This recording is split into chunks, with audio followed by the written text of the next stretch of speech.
Mesdames et messieurs, bonjour et bienvenue dans votre nouvelle émission Figure de proue. Nous n'avons que 13 minutes à passer ensemble et en 13 minutes, nous irons dans l'intimité des personnalités qui ont marqué la Côte d'Ivoire dans divers domaines. De la politique, en passant par la communication, le sport, la culture et bien plus encore.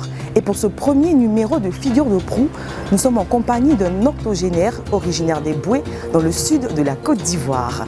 Initiateur de l'uniforme scolaire, il est le précurseur de l'enseignement télévisuel.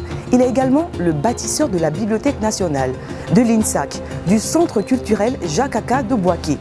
Avec tout ce palmarès, l'ambassadeur Amontano Lambert a bien voulu nous recevoir chez lui. Je vous invite à sa rencontre. Bonjour Monsieur Amontano, comment êtes-vous devenu un personnage public? J'ai beaucoup de chance, mais en fait c'est une marque du destin. J'ai commencé par le syndicalisme. Le syndicat de l'enseignement primaire était décapité, qui était donc appelé à disparaître de la reine syndicale. Il y a ces rencontres au Fauboyer, voici sa carrière. On cherchait un successeur. Des personnes, comme disent les Ivoiriens, qui est fou pour accepter d'être le directeur du syndicat de l'enseignement primaire, c'est aller tout droit en prison sous Péchou. J'étais tout jeune, j'avais un privilège, le bureau se réunissait et je suis un homme corvéable et taillable à merci. On me dit viens faire les procès-verbaux alors que je ne suis pas membre du syndicat. C'est un privilège. Et comme on ne trouvait personne, le bureau sans me consulter a prévu une solution B, c'est de me proposer. Je suis un illustre inconnu. La salle applaudit à grands cris. Le mouton de sacrifice était tout trouvé. Alors nous allons échanger autour de 3 dates qui ont marqué votre vie. Quand je vous dis 1957, vous êtes nommé directeur de l'enseignement primaire en Côte d'Ivoire. Expliquez-nous un peu. Comme j'allais souvent protester auprès du directeur général d'éducation en Côte d'Ivoire, parce qu'il prenait certaines décisions pour lesquelles on n'était pas d'accord, il décide de me nommer sous ses ordres directeur de l'enseignement primaire. Je lui ai dit que ce n'est pas concevable que le syndicaliste qui vient protester soit sous ses ordres. Je lui ai dit que c'est incompatible. J'ai refusé. J'ai rendu compte à mon bureau, il dit mais tu aurais pu accepter comme ça, tu es jugé parti, on te fait confiance, il n'y a plus besoin de faire des grèves. Un an après, il m'appelle pour me demander si j'ai réfléchi. J'ai dit non, mais mon syndicat m'autorise à accepter. J'ai été nommé aussitôt directeur général de l'enseignement primaire public de Côte d'Ivoire, une première. Voilà mon entrée dans la vie publique. Donc là, vous êtes le premier sujet nègre à être directeur central d'un service. 57, c'était la loi cadre. Et j'ai organisé donc la direction de l'enseignement primaire. Mais en 58, c'est l'entrée en vigueur de ce qu'on appelle le traité de Rome. Non seulement dans cette même période, il devient député de Boaké, mais surtout en 1958, Félix Houphouët-Boigny le présente pour être membre de la délégation française à Bruxelles du comité économique et social du marché commun. Ça a été pour moi une ouverture sur le monde extérieur. Et dans le domaine de l'économie, j'ai fait de l'économie. Je ne suis pas économiste. Et je siégeais à Bruxelles, périodiquement, membre de la délégation française. Une autre date qui a aussi marqué votre vie, 1963. Comment l'instituteur colonial devient ministre de l'Éducation nationale? C'était une surprise, parce que les premiers à occuper ce poste sont de l'aventure 46. Moi, je n'ai pas fait l'aventure 46, donc je ne suis pas un universitaire. Et on m'appelle pour être ministre de l'Éducation. Je connaissais bien sûr par le syndicat, par mes responsabilités, par mes contacts à l'étranger. C'est vraiment un domaine que je maîtrisais. Mais des universitaires, on vient à un instituteur, pur produit de l'école coloniale. Je le dis sans complexe parce que je n'ai pas échoué, parce qu'il n'y avait pas d'université du tout dans les colonies françaises d'Afrique. Mais il y avait des périodes perturbées, des coups d'État. Et le président permettez-moi le terme, on avait marre des gens de la FIANF et tout ça. Ils sont intoxiqués, plus ou moins communistes. Donc ils cherchent, entre guillemets, un ancien. Je n'étais pas plus ancien, mais je commençais à travailler avant, ils étaient en France.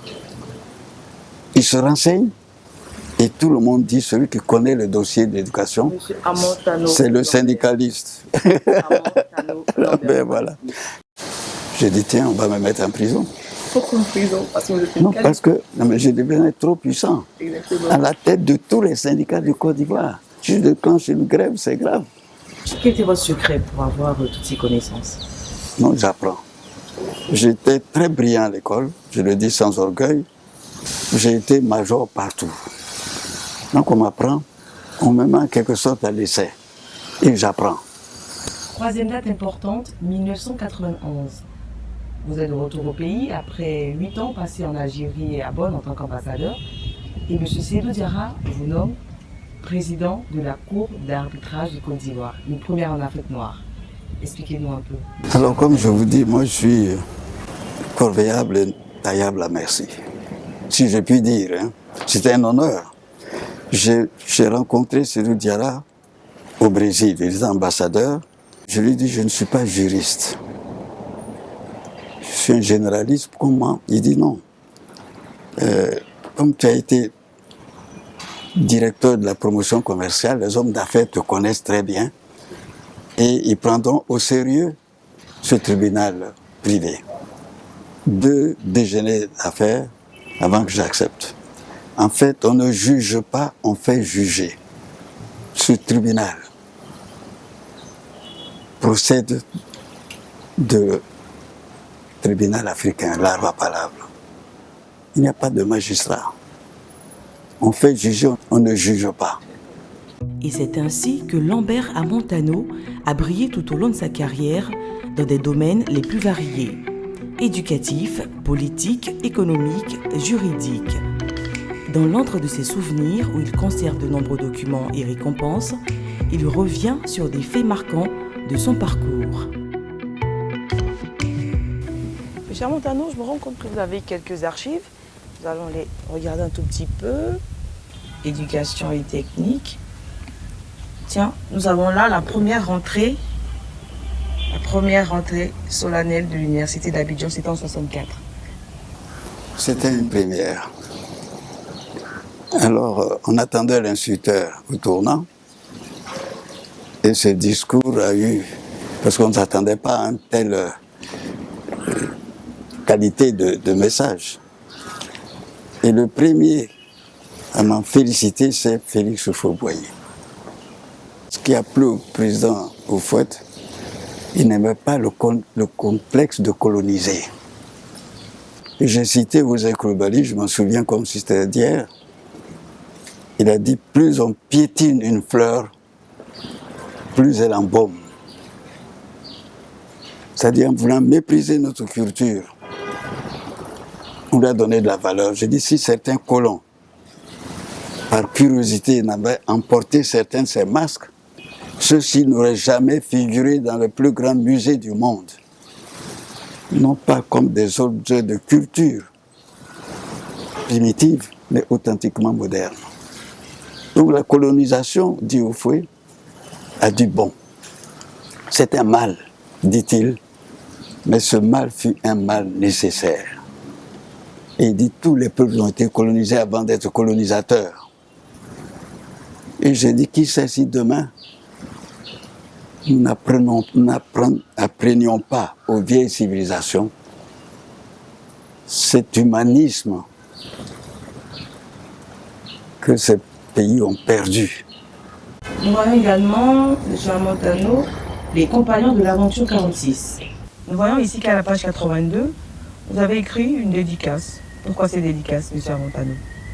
J'ai été sollicité pour présider la cérémonie des dédicaces. Et tout naturellement, je suis appelé à faire le discours de dédicace.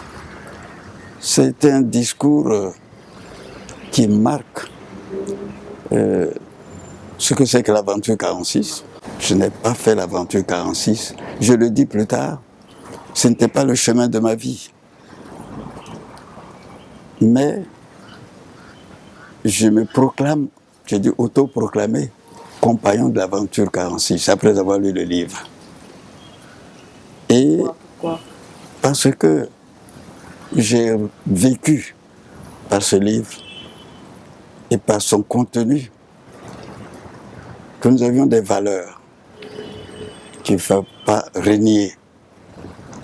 Et mon discours a évoqué le passé de l'école coloniale. On va devoir l'attribuer une rétrospective de l'aventure 46 qui rappelle dans quelles conditions Houphouët-Boigny a envoyé 150 élèves aller en France, suivre les mêmes cours et passer les mêmes concours à égal, d'égal à égal, parce qu'ils disaient que nous n'étions pas capables de nous d'assimiler la théorie. Ici, j'ai une autre phrase, c'est que l'histoire est un témoignage, ça se fout encore. Donc, on ne peut pas tordre le cou à l'histoire, ça c'est important. Et là, je termine en disant le mot du philosophe, va et deviens qui tu es. Et c'est une vérité. Quand je vois ce que j'ai été à l'école, je suis devenu ce que j'ai été à l'école. Il faut bâtir son avenir maintenant. Monsieur Montano Lambert, quand vous regardez tout ce parcours, comment vous sentez-vous aujourd'hui? Je suis comblé parce que j'ai occupé toutes les fonctions inimaginables pour lesquelles je n'étais pas préparé. Et je dois dire sans orgueil que j'ai réussi. Alors, je terminerai en disant que ma vie a été un véritable roman. Une vie de service et de défi, parce qu'on me met là où je ne connais rien et je relève le défi. Je disais que c'était aussi une chance d'avoir occupé tant de hautes fonctions de responsabilité sans que j'aie jamais sollicité un poste, personnellement ou par personne interposée. Je suis appelé. Merci Monsieur Montano Lambert de nous avoir reçus dans votre domicile. Nous avons passé un très bon moment. Et pour la fin, si vous permettez un tout petit souvenir, une photo. Avec plaisir. Merci.